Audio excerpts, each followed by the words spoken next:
So Liz, the other day you were talking about liking kink as a spice and not as a main course, and I thought that was a brilliant concept, and I'd love to talk about it more. Yeah.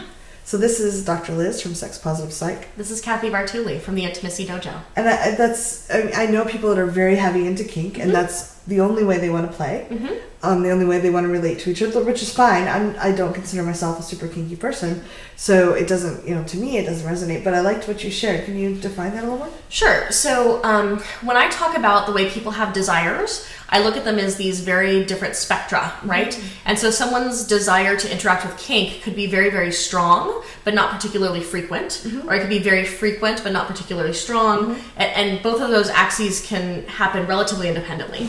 For me, I enjoy kink. I really like it when I do it, right? So I have a fairly strong level of desire, but my frequency varies with my partner. So I've had partners who were 100% vanilla, and I was perfectly happy in that relationship. Yeah. I've had partners where the majority of the sex that we have is kinky, and I was great with that as well. So for some people, kink is essential. Without kink, they can't get off. Without kink, it's not a satisfying experience for them. That's not the experience for me.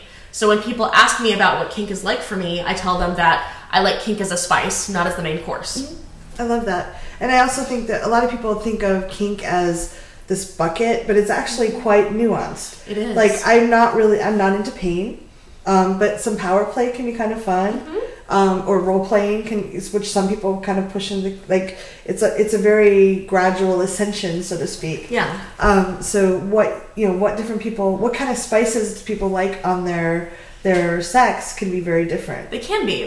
Kink is a whole huge world, and defining what is kinky versus what is vanilla is really complicated, because you kind of have to define what vanilla is before you can define what's not vanilla. And is that strictly missionary position in the bedroom with the lights off? Or? Like, if you like anal, is that kinky? If you like threesomes, is that kinky? If you like smacking your partner's butt while you're having sex, is that kinky? I think you get to claim that if you want, kind of like you can claim queer. Or no one gets to say, no, you're not. To a certain extent, but different people have different ranges of it. Yeah, and it's also not a dichotomy. It's not like once you say, I like having kinky sex, you're then obligated to always do the most intense scenes ever. And you can never have vanilla sex again. Right.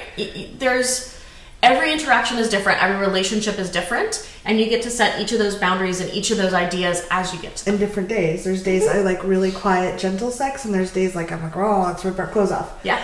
So I love the concept, like when people start getting conscious about what turns them on and giving themselves permission to play with it, we start getting more range and more freedom. And I think that being aware of, like, what are your spices and what are your main courses is really, really essential. Yeah. Because then it helps you make better decisions about who's a good fit for you sexually. Because if there's someone who your main courses are things that they're not super into, it's going to be a very bad fit. Versus if you both have the same main courses, but your spices are totally different, it could still be a great fit.